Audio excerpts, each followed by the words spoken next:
A Bíblia no Antigo Testamento conta muitas histórias de batalhas, não é isso? Muitas. E certa feita, o povo hebreu ele foi batalhar com os filisteus, como de fato sempre faziam, né? Um dia com um tipo de tribo, outro dia com um tipo de povo, mas aquela vez eles foram batalhar com o povo filisteu. Mas eles não foram preparados para aquela batalha. Eles não foram preparados para encarar aquela situação.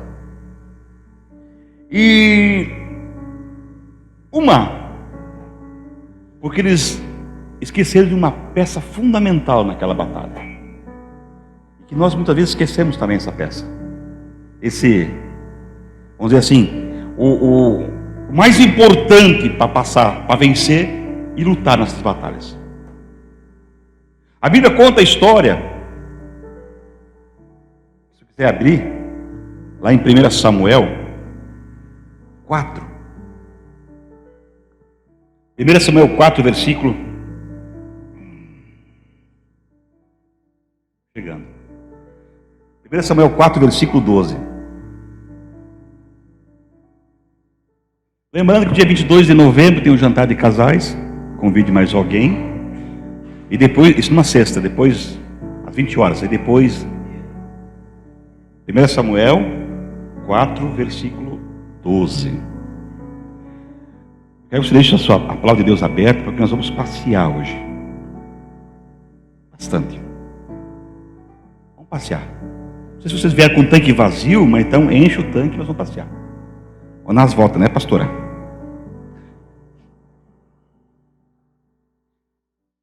Posso ler, queridos? Então correu do campo da batalha um homem de Benjamim e chegou no mesmo dia a Siló, com as vestes rasgadas e terra sobre a cabeça. O que isso significa? Que a batalha estava bem? O homem chegou com as vestes rasgadas e com terra na cabeça. O que significava no Velho Testamento? O que significava para o povo hebreu isso aí? Que a batalha foi maravilhosa. Vencemos a batalha, foi isso? Não. Significa que ele voltou da batalha porque alguma coisa não estava certo lá. Porque ele veio com as vestes rasgadas e com terra na cabeça. Certo? Continuando, versículo 13. Quando ele chegou, Eli estava sentado numa cadeira ao pé do caminho, vigiando, porque o seu coração estava tenebroso pela arca de Deus. Então aquele homem na cidade e anunciou tudo o que tinha acontecido. Então toda a cidade se pôs a gritar.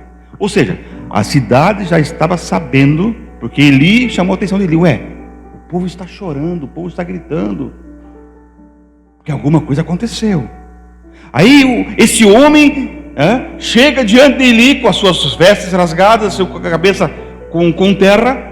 Eli já, imagina o que aconteceu com Eli. O coração do velhinho já disparou.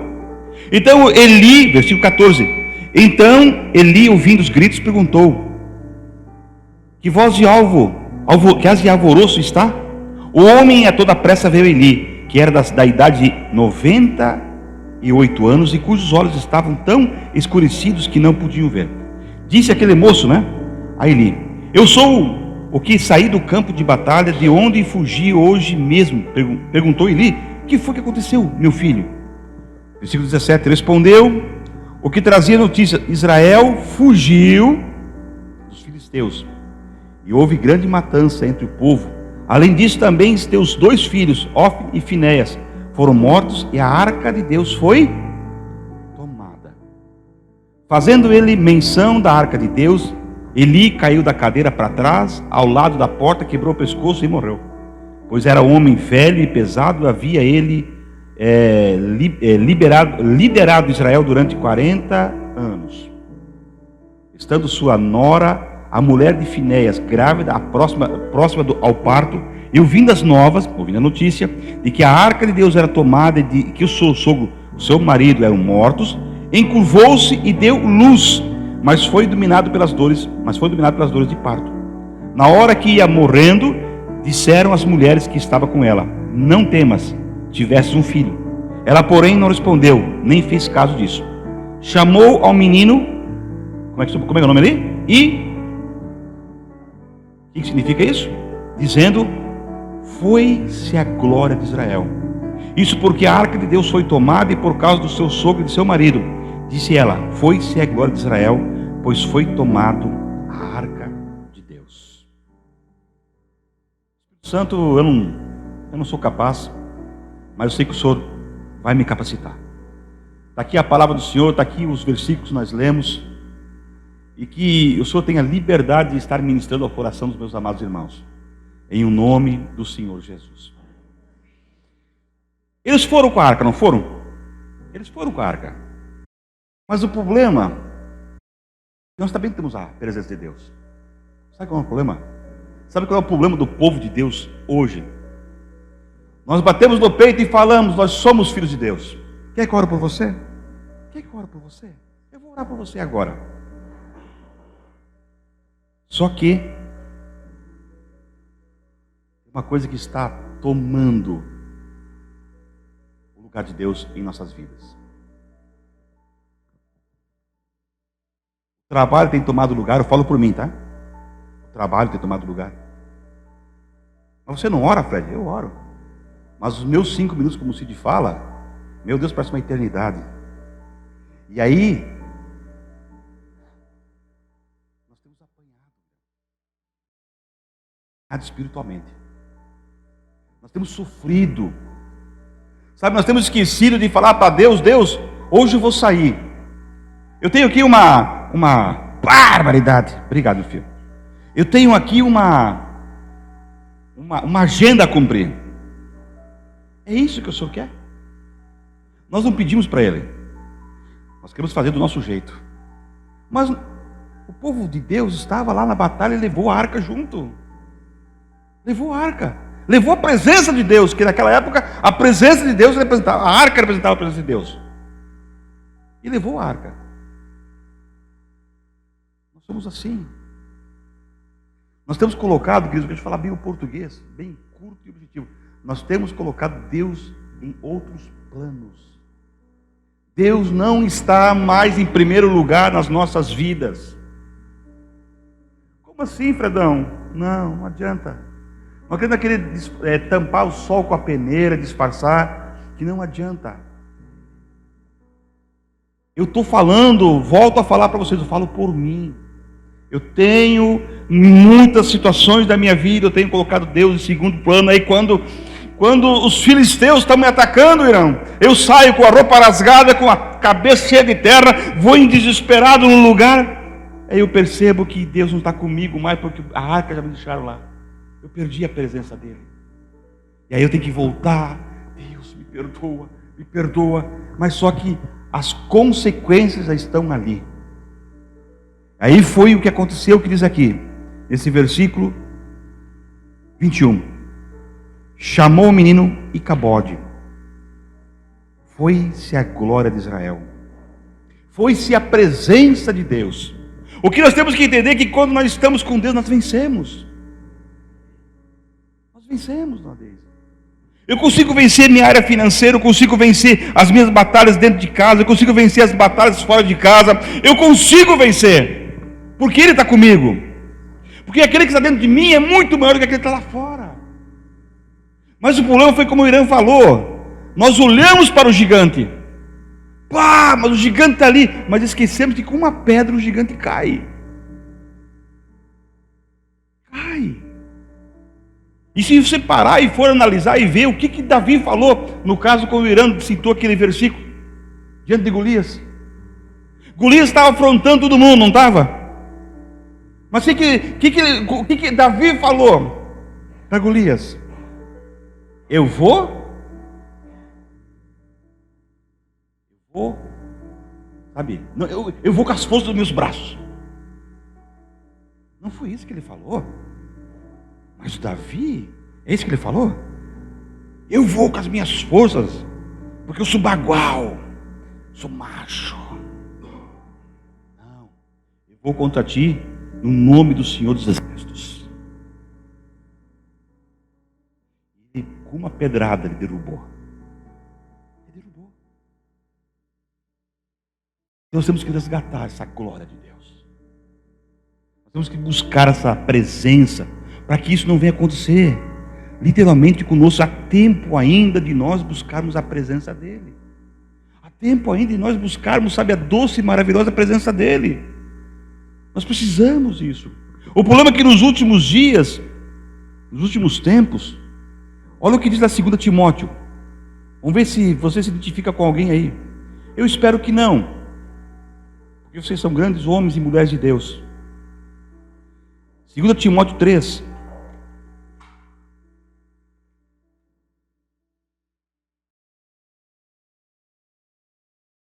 Versículo 1. Podemos ler? Sabe, porém, isto: nos últimos dias sobrevirão tempos fáceis. 2 Timóteo, capítulo 3, versículo... Eu não falei nada, né? Só falei 2 Timóteo, né? Mas já estou ficando, olha... Falei? Ó, já estou ficando até birutinha já. Vou repetir então. 2 Timóteo 3, versículo 1. 2 Timóteo 3, versículo 1. Sabe, porém, nos últimos dias sobrevirão tempos fáceis.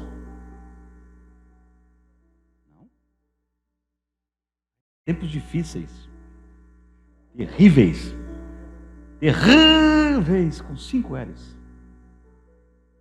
Ali. Próximos versículos, Cidinho. Me ajuda lá. Vamos até os 5. Porque haverá homens amantes de si mesmo. Você conhece algum homem que é amante de si mesmo? Amar, claro. Avarentos. Você conhece algum homem avarento? Presunçoso, soberbo. Nos últimos tempos, a Bíblia diz que haverá homens desobedientes a pais e mães. Nos últimos tempos haverá homens, quando fala homens, homens e mulheres, ingratos. Haverá homens profanos, sem afeto natural, irreconciliáveis. Haverá nos últimos tempos homens caluniadores, incontinentes. Nos últimos tempos haverá homens cruéis. Haverá homens sem amor para com os bons. Haverá nos últimos tempos traidores, obstinados, orgulhosos, mais amigos dos deleites do que amigos de Deus. Tendo aparência de bonitão, de piedade, mas negando a eficácia dela. Aí ele fala o que para nós? Afaste-se desses homens. Delete esses caras do teu convívio. Porque essas pessoas estão te levando para um lugar que não é bom. Essas pessoas estão te levando para lugares que não te levam à presença de Deus. Ontem uma pessoa me ligou e começou a falar mal de outra pessoa para mim. Meu ouvido não entra mais, não cabe mais. Não é que não cabe mais, não quero mais ouvir. Porque o que eu tinha, já limpei tudo, não quero mais ouvir. Deixei a pessoa desabafada, deixei a pessoa vomitar para fora. Sabe quando a pessoa quer um aval teu? Sim, mata ela. É isso que a pessoa quer ouvir muitas vezes. Mata ela. Ela quer um aval. Eu matei porque o Fred falou, mata ela. Aí você fala para ela, para a pessoa, amém, vamos orar. Primeira resposta. O tempo vai me dizer. O tempo vai mostrar quem é e quem não é. É uma pessoa que eu amo muito, uma pessoa muito, muito próxima de mim. Não é o Deus, não é Tamara, não, pelo amor de Deus. Não é Meredith. Nós não iam me ligar, eles iam falar comigo. Mas, cara, eu não posso tomar uma conclusão, uma decisão de uma coisa que eu não sei exatamente o que está acontecendo. Eu tenho que buscar de Deus. Mas muitas vezes, nós tomamos uma decisão e depois nós nos frustramos. Por quê? Porque nós esquecemos de buscar a presença, de buscar a resposta. Porque o inimigo vai fazer o quê? O que o inimigo quer fazer conosco? Ele quer roubar, matar e destruir. Não é isso? O inimigo quer fazer isso, ele quer roubar, matar e destruir. Tu acha que o inimigo vai estar feliz com a sua vida dentro da sua casa, do seu trabalho, na sociedade? Tu acha que ele está feliz quando você está tudo bem? Ele não está feliz. Ele quer destruir, ele quer acabar. Ele quer ver você chororó nos cantos. Bota um versículo um pouquinho. Olha ali, quer ver? Bota um pouquinho. Sem amor para com os bons. Você está ouvindo? Que amor é esse? Queima ela! Não, isso é amor, viu? Isso é amor. Eu sei, porque ele cantou para a senhora ali, eu sei. Estou ligado nesse assunto. Né? O problema é que nós não temos mais tempo para Deus. Mateus 6,33 fala o quê? Buscai o Senhor. Isso, Mateus 6,33, muito conhecido. Buscai o Senhor em primeiro lugar, buscai o Senhor, sabe, com a sua justiça, buscai Ele em todos os momentos, buscai a presença de Deus, para que a glória a Deus não venha sobre a sua vida, aliás, venha sobre a sua vida, para que a glória de Deus não se afaste de você. Busque Ele em primeiro lugar, busque a presença do Senhor. Deus tem ficado fora dos nossos planos. Uma frase que eu li essa semana: não ter tempo para Deus é viver perdendo tempo. Não ter tempo para Deus é viver perdendo tempo. Eu não tenho tempo para Deus. Eu estou perdendo tempo. Eu vou orar 5 minutos. Cara, 5 minutos não é nada. Mas comece com 5. Daqui a pouco o Espírito Santo ele vai, sabe, te encher de tanta vontade de estar orando e buscando a presença dele, que os 5 for para 10, para 15, para 20. Daqui a pouco está um tempo bom lá junto dele. Porque é tão agradável. Irã, tem dias na minha vida que eu olho assim, eu acordo de manhã e falo: meu Deus, o que eu vou fazer hoje? O velho homem se ergue. Em vez do velho homem morrer e o novo homem ser constituído definitivamente, de quando você olhar aquela situação na tua frente e falar: não, peraí, está ali os filisteus, sabe o que eu vou fazer? Eu vou orar para que a glória de Deus derruba os filisteus. E eu não faço isso. Só quando os filisteus já me derrotaram, ou estão quase me vencendo, aí eu começo a orar: me perdoa, Senhor. Cara, então antes que o negócio fique feio, busque a presença dEle. Sabe, nós não podemos perder o que aconteceu naquela história lá com o povo de Deus. Como que é o nome mesmo? E o quê? Cabote? Cabote, é isso? Me ajuda, vocês são pessoas inteligentes. A glória de Deus se foi. Não, nós não podemos mais aceitar isso. O comportamento nosso, do cristão, em geral, dos filhos de Deus, os escolhidos por Deus, sabe qual é que é? Nós não enxergamos, mas eu tenho certeza que, se nós pudéssemos enxergar, nós íamos ver que eu não seria um cara bonitão, assim, sarado, gordo assim. Eu seria um raquítico. Estou falando espiritualmente agora. Muitas vezes, na nossa vida, nós somos cristãos raquíticos. Fracos demais. Cristão fraco. Cristão que, sabe, que não consegue orar por uma pessoa e crer que Deus vai curá-la. Não consegue. Nós não conseguimos. Nós está com dor no pé. O Senhor abençoa, mas não vai ser curado. Ele não vai ser. Vai. Porque nós temos que ter fé. Mas nós somos raquíticos, espiritualmente falando. Nós temos medo. Porque não é nós que fizemos. É o Espírito Santo de Deus que faz. É Deus quem faz. É o Senhor que faz. Nós somos o quê? Nós somos os mensageiros. Nós somos os representantes. Nós somos o povo escolhido. Para representar quem? Ele. E quando ele fala assim: ore para a dona Deise, está com problema nos olhos. Mas ela não vai ser curada. Não. Claro que vai. E se não for, dona Deise, Deus está no controle. Ele continua sendo Deus.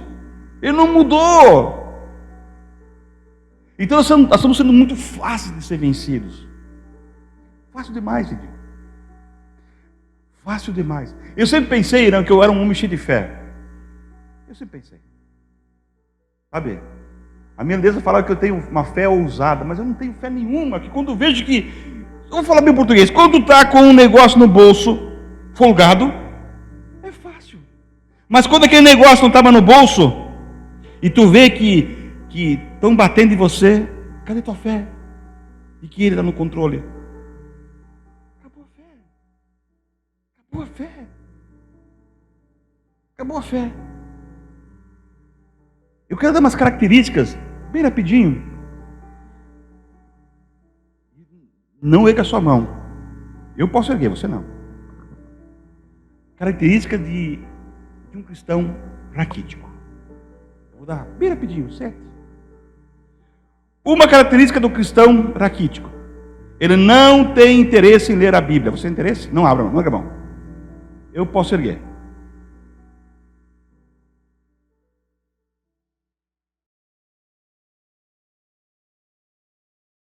Sabe por que você não tem interesse em ler a Bíblia?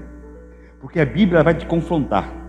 A Bíblia, ela vai bater na tua cara, ela vai te cortar. Ela vai falar: ei, gordo, muda o teu jeito. Ei, bonitão, tu acha que é o cara? Então, tu quer ser o cara? Está aqui, leia. Ah, mas nos últimos tempos haverão tempos difíceis? Não, para mim não. Para mim não, eu estou com dinheiro no bolso. Ah, é? Então eu vou tirar o dinheiro do teu bolso. Quero ver como vai se comportar a partir de agora. Aí, Lúcio, começa a apertar. Começa a apertar. Aí, em vez de você ler a palavra de Deus, você começa a fazer outras coisas. Brigar com a esposa, bater nela. Aí não vou fazer. Mas brigar com ela eu brigo. Eu confesso meus pecados, eu não tenho medo de falar. Essa semana eu briguei com ela. Tadinha mesmo. Tadinha, é verdade. Eu não tenho vergonha na minha cara de brigar com uma mulher tão linda, tão preciosa. A mulher que o Senhor me deu para dar aos meus netos. Ela está deitada no chão. Sabe?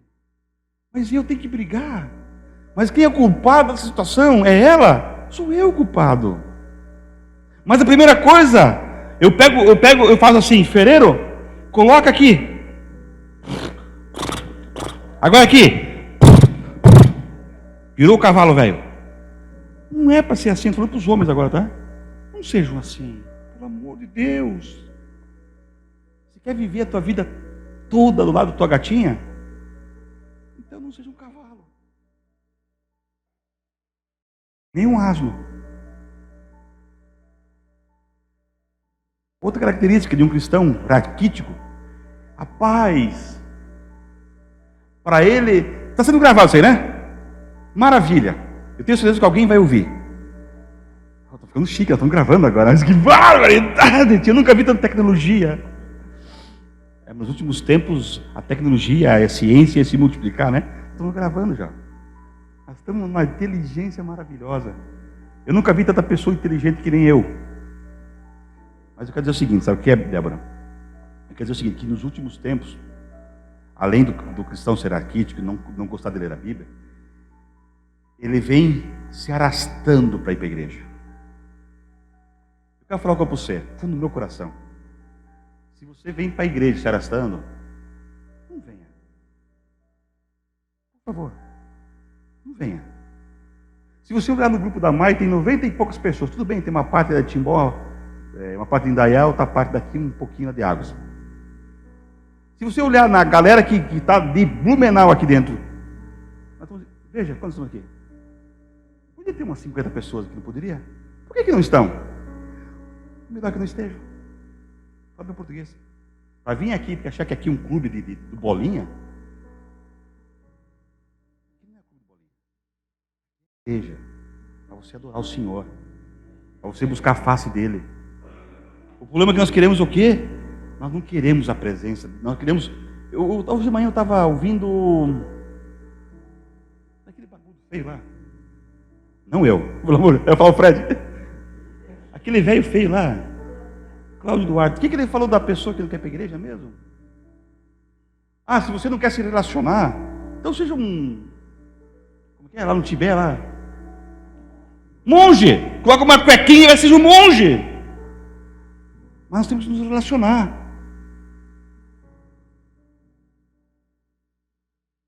Eu não vou para a igreja. O crente raquítico é aquele que desobedece a Deus e que comete pecados sem ter medo das consequências. É como se ele fosse marcar ponto. Quanto mais pecado eu faço, mais ponto eu ganho. Ele não tem medo mais das consequências do pecado. Ele não tem medo mais. Maravilha! Está bom. Eu posso pecar porque não vai acontecer nada. Eu posso pecar porque a minha lindeza não me vê. Eu posso pecar porque ninguém me vê. É ponto, mas ponto, alguém do ponto, ponto para quem? Ponto para os filisteus me dominar. Ponto para o inimigo tomar conta da minha vida.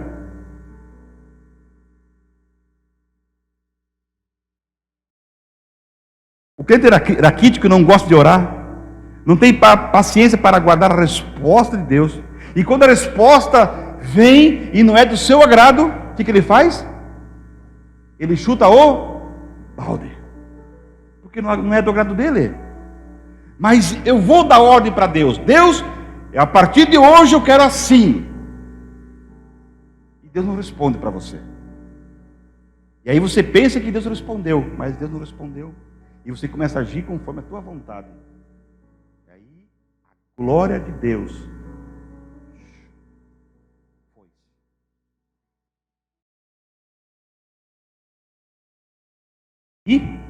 Icabode. É isso?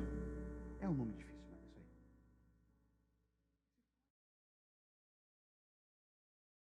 O crente raquítico não aceita uma disciplina. Não aceita. Não aceita. Ele não se conforma de ser chamado a atenção.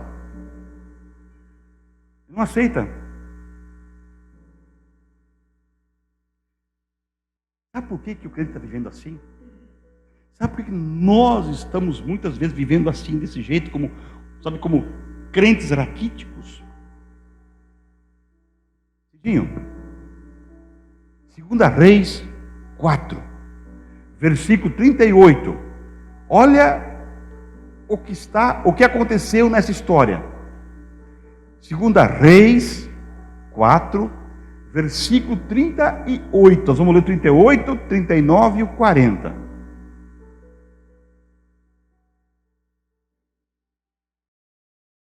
E voltando Eliseu a Gilgal, havia fome naquela terra.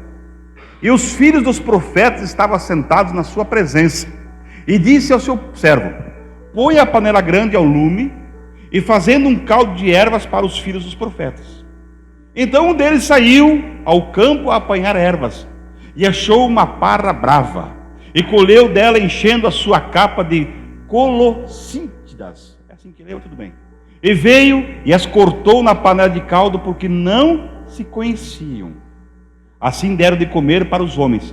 E sucedeu que, comendo elas daquele caldo, clamaram e disseram: homem de Deus, há morte na panela. Não puderam comer. Estamos muitas vezes nos alimentando com coisas erradas. Parece que são coisas boas. Parece que é o alimento saudável. Parece que é o alimento que vai nos sustentar realmente. Mas na hora H, quando você for se alimentar e quando você começar a comer, tu vai ver que não é o alimento sarado, é o alimento ruim. É o alimento que faz mal. Mas os meus olhos, é maravilhoso, Irã. Mas não é bom. Versículo 41. Versículo 41. Porém ele disse: traga farinha. E deitou-a na panela e disse: dai a comer ao povo. E já não havia mal nenhuma na panela. Trouxe o quê? Farinha. Pão se faz com o que hoje? Não pão. Hoje faz um monte de coisa de pão. Mas se faz com... O que tu usa para fazer pão? Quem faz pão em casa aqui? Eu não faço. Hein? Diga o quê? Quem que é o pão da vida? Quem que é o pão da vida? O pão da vida tem que estar na nossa vida. O alimento ruim, nós podemos comer? Claro que podemos, mas vamos evitar. E quando nós perceber, traga a farinha, coloca o pão da vida dentro de você. E aí vai falar o quê? E já não havia mal nenhuma naquela panela. O problema, meu amigo, meu irmão, é que nós estamos comendo coisas muitas vezes ruins. Nós esquecemos de colocar a farinha. Nós esquecemos de colocar a presença de Deus. Nós estamos nos alimentando. Hoje está tão fácil de você se alimentar.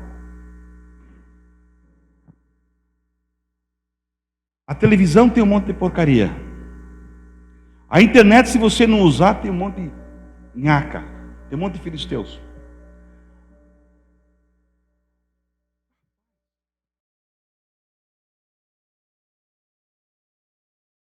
para nós.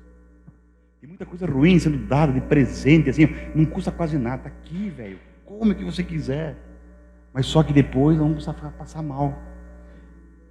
Então, antes que nós vamos passar mal, cara, vamos nos alimentar com a coisa certa. Vamos colocar a farinha dentro desse alimento. Você só é saciado, querido, com a palavra de Deus. Eu quero falar para você que fique atento com os sinais do mover do Espírito Santo. Fique atento. Ele vai dando sinais para você durante o dia.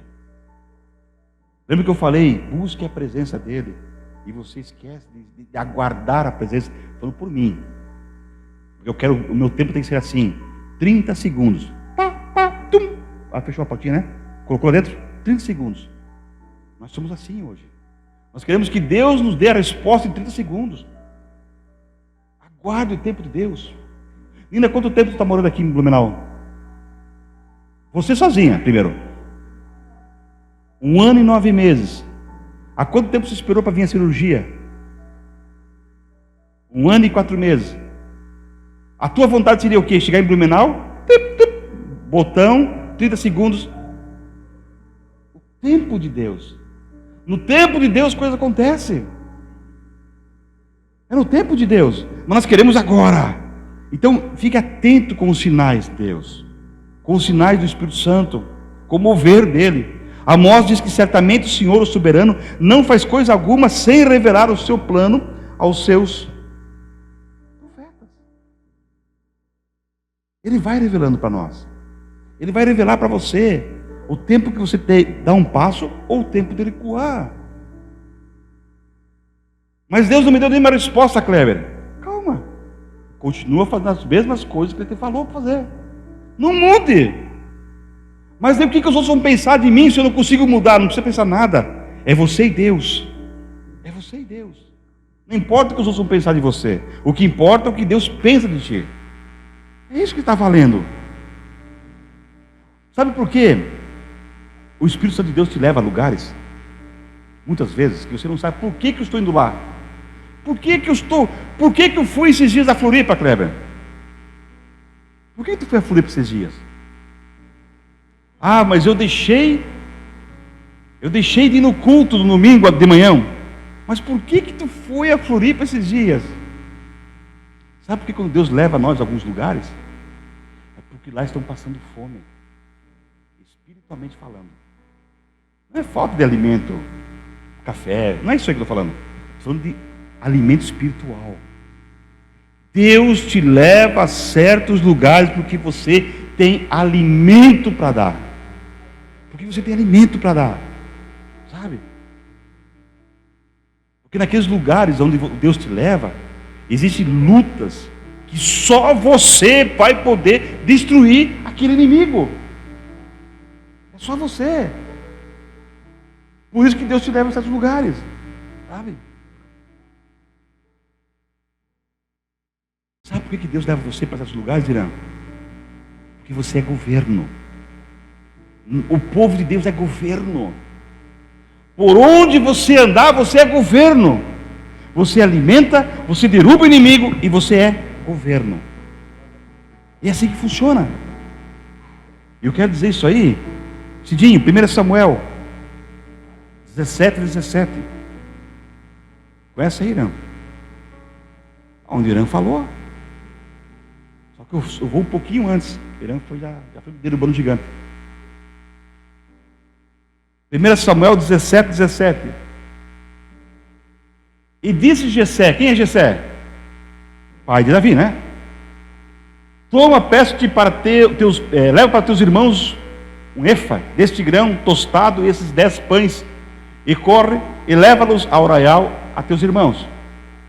Porém esses 10 queijos, pão de queijo, queijos de leite, leva ao capitão de 1000, e visitarás a teus irmãos, e vê se vão bem, e tomarás o seu penhor. Qual foi o objetivo do pai de Davi? Levar alimento para os irmãos. Estavam lutando contra quem? Contra um famoso gigante que tinha naquele local. Um homem chamado Golias. Mas o pai, o Jessé, falou assim: leva o alimento lá para os seus irmãos, eles estão com fome. E volta com uma notícia para mim. Pergunta, fala, chega para o Saulzão: como é que está aí? Está tudo bem? Alguém precisa de alguma coisa? Precisa mais de alimento? Essa foi a ideia de Jessé. Vai lá, Davi. Só que Davi tinha algo dentro dele. O que Davi tinha dentro dele? Ele tinha presença. Ele tinha um chamado. Vocês também têm presença, vocês também têm chamado. Aí está a diferença do negócio. Quando Deus te leva para um lugar, Ele te leva para alimentar, porque tem propósito naquele local. Não é para você gastar combustível à toa. Não, porque tem propósito. Porque tem algo diferente lá naquele local. Porque vocês serão a diferença naquele local. Mas a ideia inicial foi o quê? Leva o alimento. Só o alimento. Só o alimento. Mas não é só o alimento que você vai levar. Você vai levar a presença de Deus. E você vai derrubar o gigante, como o Irã falou na abertura, para você se tornar o quê? Governo. Davi lá na frente se tornou governo. E antes de tudo isso, Samuel ungiu um homem. Não ungiu? Na casa de Jessé. Ia ungir uma pessoa errada, mas ungiu. Ele ouviu a voz do Senhor e falou: não é esse, não é esse, é esse. Derruba o óleo sobre Davi. E Davi é governo. E você é governo. Você é governo aonde? Na sua rua. Você é governo no seu bairro. Você é governo na sua cidade. Você é governo na sua região. Você é governo no seu estado. Você é governo nessa nação. Nós não enxergamos, mas nós somos governo. Nós somos governo. Na escola, João, você é governo. Mas não pise nos outros, porque Davi poderia ter. Você viu que mudou tudo aqui a história já, né? Porque eu comecei. Tudo bem, Deus está no controle. Porque no começo, Davi, quando ele matou uma galera louca lá, o que a galera falou? Saul derruba, não derruba nada, enfim, mas Davi derruba tantos. Aí começaram a exaltar Davi. E Saul ficou uma arara. Ficou um bode de brabo. Não ficou? E quantas vezes que Davi teve a oportunidade de matar Saul? Então, se nós somos governo, nós também temos que nos comportar como governo. Nós não podemos ultrapassar aquela, porque agora eu vou pisar no teu pé. Corta aqui. Não, não é assim. Não é assim. Não é assim.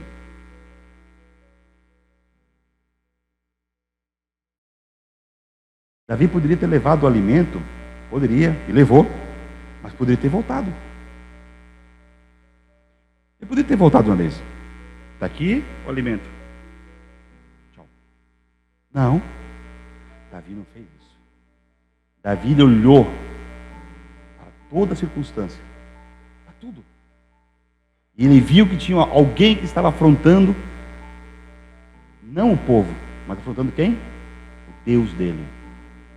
O Deus dele. Somos levados para alimentar multidões, mas antes preciso estar alimentado para poder alimentar. Olha para o seu irmão do lado aí. Você vai falar uma frase para ele aí. Quer dizer o seguinte: você fala assim para ele. Você, bem forte, você vai alimentar multidões. É isso mesmo. Agora para ficar gravado. Nosso Deus não é surdo, mas o inimigo tem que ouvir. Você foi chamado para alimentar multidões. Chamado para alimentar multidões. Você não é um fracassado. Como faço para alimentar? Alimentos da palavra viva. Não estranhe, o Espírito Santo de Deus vai fazer com que você se alimente da palavra viva. Mas eu estou cansado. Ele vai te levar para você se alimentar da palavra viva. Esse alimento da palavra viva, além de servir para você, ele serve para os outros. Mas eu não sei nada. Eu não sei, sabe, nenhum versículo de cor. Eu sei um versículo. O Senhor é meu pastor e nada me faltará. Amém? Você sabe esse? Está lá em Isaías, né? É isso? Aonde que está? Salmo 23. Todo mundo sabe. Então, você tem alimento. O Senhor é o seu pastor. Você viu que está falando? Deus é o teu pastor. E ele fala assim, nada vai te fartar. Nada. Nada no outras línguas lá é nada, né? Então não vai faltar nada. Em outras línguas é nada. É nada. Nada. Nada vai te fartar. Então não vai te fartar nada. Nada. Sabe? Esse alimento ele serve para nos alinhar. O pouco que você sabe é muito para outros. Mas eu sou mudinho, não sei falar, mas com um gesto você vai se comunicar. Já falei para vocês que teve um cara do Irã, não você, um salamalenco lá, me mandou um recado, falou, ri para mim dar risada, não é isso? Aí o Deus falou, pai, o que é? Olá? Não, oi, não sei. Olá. Eu comecei a dar risada, porque ri. Sério, está ali no meu celular aqui, está aqui. Mas tem o Google, ele fala, Google, é isso? Google. Ele dá com pessoa com faculdade de outro nível, né? Aqui eu tenho o Google. O Google, eu levei para o Google. Ele falou, leva para o Google, pai. Eu liguei para o Google. E o Google fala o que é? Olá, oi, não sei o que é. Aí eu comecei a me comunicar com o cara do Irã. Não com o Irã, com o do Irã. O salamalenco. Sabe? A primeira palavra minha logo em seguida foi bom dia na paz. Falei, se ele quer, não quer, não estou nem aí com ele. Não quer, não estou nem aí. Eu falo bom dia na paz para ele. A primeira palavra que eu coloquei, bom dia na paz. Se ele é assassino, se ele é não sei o que lá, não estou nem aí com ele. Bom dia na paz. Deus vai te levar para lugares que você nem imagina. Deus vai te levar, eu tenho certeza. E você vai alimentar essas pessoas que estão tantas, sabe, desesperadas pelo alimento. Jó 23:12. Cidinho, Jó existe? Jó 23 existe? Me ajuda, se estiver errado, você me ajudar. Jó 23:12. O que diz aí? Quem foi traído pelo celular hoje de manhã? Quem foi traído pelo celular? Eu também fui. O celular me traiu hoje de manhã. O celular me traiu 1 hora. Liguei às 6 da manhã para o Deus, pensando que era 7. Do preceito de seus lábios nunca me apartei. E as palavras de sua boca guardei mais do que minha porção. Jeremias 15, versículo 16. O que diz lá, Cidinho? Jeremias 15, versículo 16.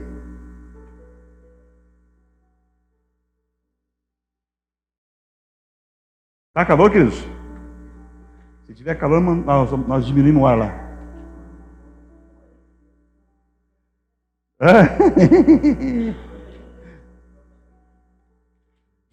Jeremias 15, versículo 16.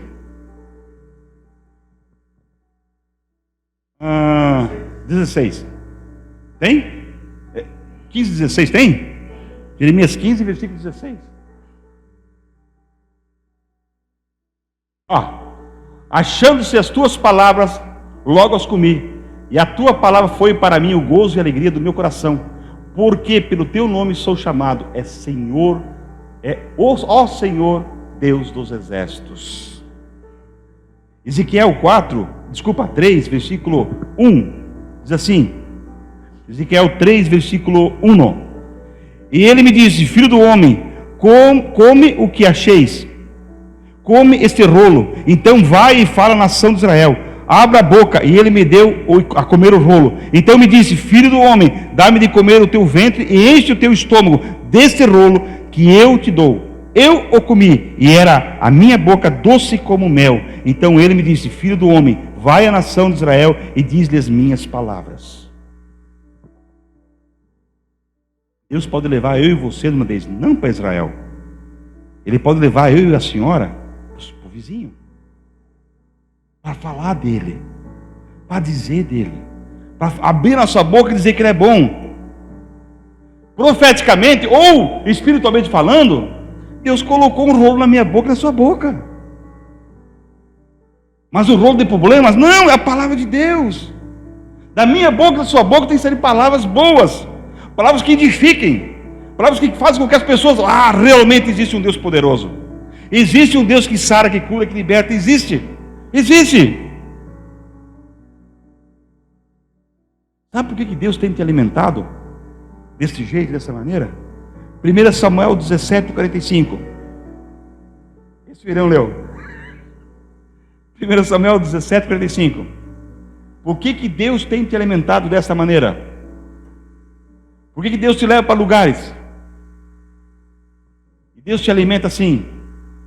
Olha ali. Davi, porém, disse ao filisteu: tu vens a mim com espada e com lança e com escudo, porém eu venho a ti em nome do Senhor dos Exércitos, o Deus dos exércitos de Israel, a quem tens afrontado. Você volta a repetir, você vai para lugares, Tati, para derrubar gigantes. Eu já fiz a pergunta aqui para vocês e vou fazer a mesma pergunta. Quem é natural de Blumenau? Quem é natural de Blumenau? O Bartozinho, a Helena e o Mateus. O resto não são daqui, né? O Cid é Blumenau Colônia. Ele nasceu em 1830. O Cid nasceu em 1830, então naquela época quem governava aqui era o Dr. Blumenau. Então olha só, vocês já viram que o que Deus faz conosco? Ele nos tira de certos lugares para fazer a diferença, somando com os irmãos daqui para fazer a diferença. Nós somos, por isso nós somos.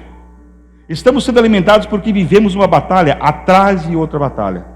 Para vencer essas batalhas espirituais, precisamos estar revestidos de toda a armadura de Deus. Ou não? Preciso. Eu e você precisamos.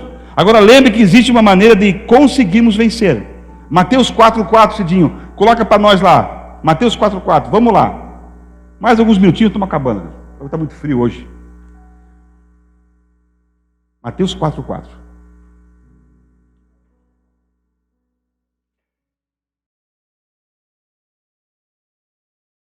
Diz lá. Ele, porém, respondendo, disse, está escrito: nem só de pão viverá o homem, mas de toda a palavra que sai da sua boca, que é a palavra de Deus. Procede essa informação? Da boca de Deus. Ele, porém, respondendo, disse, está escrito: nem só de pão viverá o homem, mas de toda a palavra que sai da boca de Deus. Porque da nossa boca sai besteira. E muita. Uai. Trem bom. Mas quando nós estamos alimentados e quando os filisteus não vencem nós, porque nós sabemos a história, da nossa boca sai o quê? Somente a palavra de Deus. Somente a palavra de Deus. Deuteronômio 8:3 fala assim, e ele te afligiu e te deixou ter fome. Depois te sustentou com um maná que não conhecias, e o que os teus pais também não conheceram, para te dar a entender que não só de pão vive o homem, mas de tudo que sai da boca do Senhor. Querido, Ele está te sustentando com um maná que tu não conhece, um alimento que você não tem nem ideia, nem noção. Mas para isso você precisa estar com Ele, alinhado a Ele, junto dEle, Ele estando na frente. A televisão de vocês tem controle? Antigamente não tinha, né, Irão? Vamos fazer, eu vou ser um papo aqui. Antigamente, quando a televisão... confessou a idade dele aqui, Meu, isso é velho? Meu, confessou que tem 50 e pouco já. Ele confessou a idade dele aqui. Tá velho, hein? Todos têm controle? Tem controle? O que você faz com o controle? Você pega ele e muda o canal que você quer. É isso? Não é isso que faz? Quero falar para você o seguinte: pega o controle que você quer dominar a sua vida Você quer dominar a sua vida? Posso dar um conselho? Para mim, quebra esse controle. Deixa Deus controlar. Dá o controle na mão de Deus. Não, o problema é que, como nós trocamos de canal, nós queremos conduzir nossa vida. Aqui o Grêmio está ganhando do Flamengo, aleluia, aleluia, sonho. Tá, vamos mudar de time então. Aqui o Flamengo está perdendo o Fluminense, aleluia. Isso para a segunda divisão. De que ano? Não sei, acho que não vai acontecer nunca, né? Não. Acho que o Fluminense vai para a segunda divisão mesmo. Agora estou vendo, desculpa. Mas aí tu quer trocar de canal. E nós, quando não queremos que a nossa vida, minha vida está virada minha vida é uma vida, minha vida, vida aos céus. Deus está te levando, quer te sustentar, quer dar um maná diferente, e nós estamos reclamando. E nós não queremos. E aí eu quero estar com o controle na mão. Deixa Deus controlar a sua vida, dona Deise. Deixa Deus controlar a minha vida. Eu preciso que Deus controle a minha vida. Eu preciso que Deus controle, Kleber. Se Deus não controlar a minha vida, Galo, sabe o que vai acontecer? Eu brigo com a minha gatinha.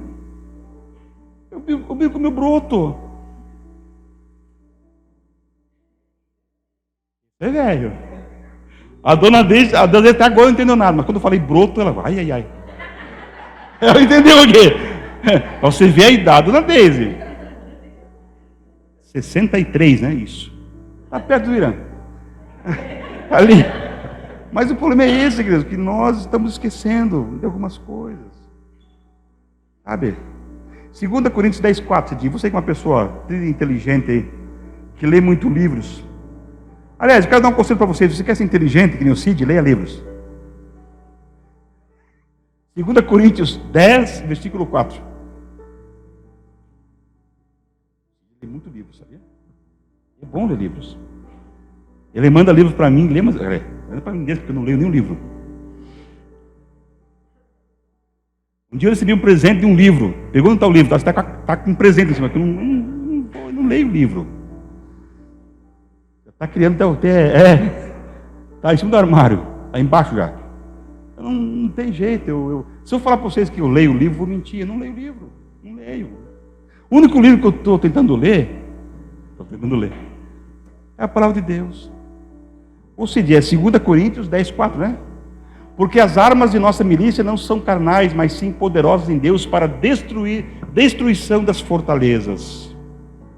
Aquilo que tu fala, as nossas ações, o nosso comportamento, como vamos nos comportar diante de situações, se eu agir com o meu controle, eu perco. Se eu deixar Deus agir, nós vencemos, porque Deus vai destruir as fortalezas.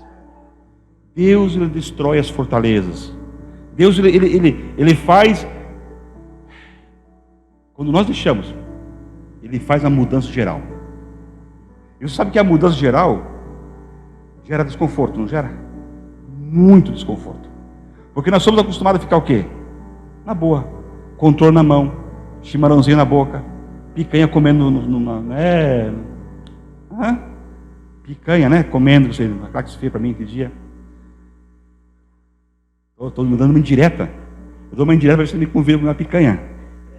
É umas indiretas que eu dou, né? Mas vamos ver, quem sabe no final aí né? Tem tempo. Você foi chamado para levar o alimento às nações. Você foi chamado para derrubar todos os gigantes espirituais. Sabe por quê? Porque você é governo. 2 Samuel 5, versículo 1 e o 4.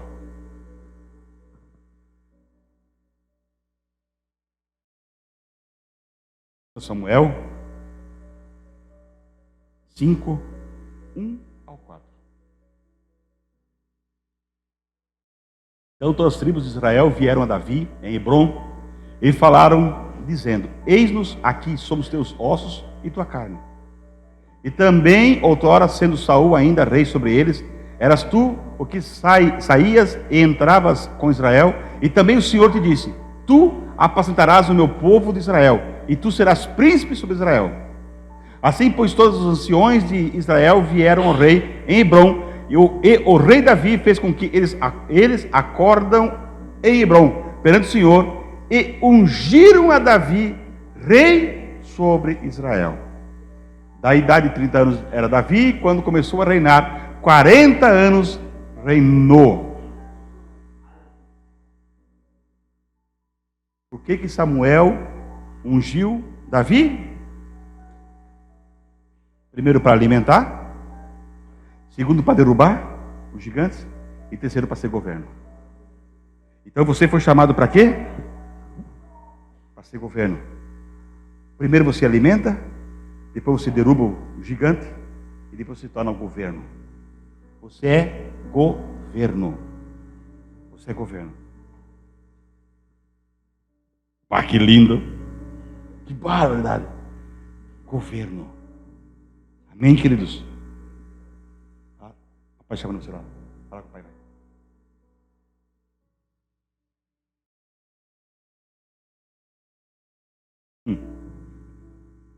Governo. No meio das lutas, no meio das tribulações, no meio das dificuldades, mesmo você não percebendo, você alimenta os outros. Quando você chega naquele local que você vai alimentar os outros, logo em seguida você vai derrubar os gigantes que estão perturbando aquela pessoa, aquele teu amigo, aquela sua amiga. Porque você é a presença de Deus. Deus está contigo. Depois que você derrubar esse gigante, depois que você alimentar e derrubar esse gigante, você se torna governo. Qual o bairro que você mora? Você é governo. Qual a rua que você mora? Você é governo. O trabalho onde você trabalha, você é governo. Aonde você andar, em qualquer rua que você andar, você é governo. Você é governo. Você é governo. Porque você tem Deus Pai, Deus Filho e Espírito Santo contigo. E aquele que está dentro de você é muito maior do que aquele que está fora. Ele vai fazer de tudo para tentar derrubar, para tirar o teu foco dos negócios. Tudo. Quando eu falo negócio, é problema financeiro, é problema familiar, é problema com casamento, é problema com tudo. Você possa imaginar. Mas você continua sendo governo. Você continua mandando. Mas veja o exemplo de Davi. Quantas oportunidades que ele teve para matar Saul? Quantas? Não matou por quê? Porque ele é governo. Porque a minha luta é a sua luta, Nandez. Não é eu e a senhora orando, buscando, derrubando o gigante. Amém, queridos? Vamos tocar mais uma, Cidinho.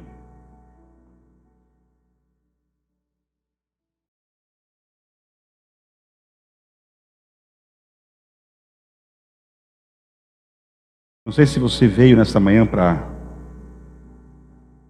ouvir isso.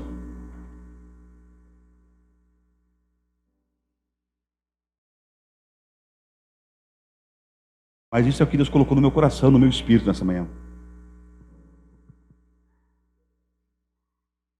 Lembre dos primeiros versículos que nós lemos nesta manhã.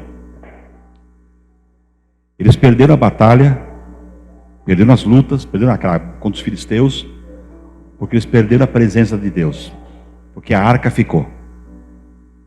Então não perca a presença de Deus. Não deixe Deus em segundo plano na sua vida. Nunca, nunca, nunca, nunca, nunca. E lembre que aquela pessoa que está ao seu lado não é o seu inimigo. Jamais será o seu inimigo. Jamais será.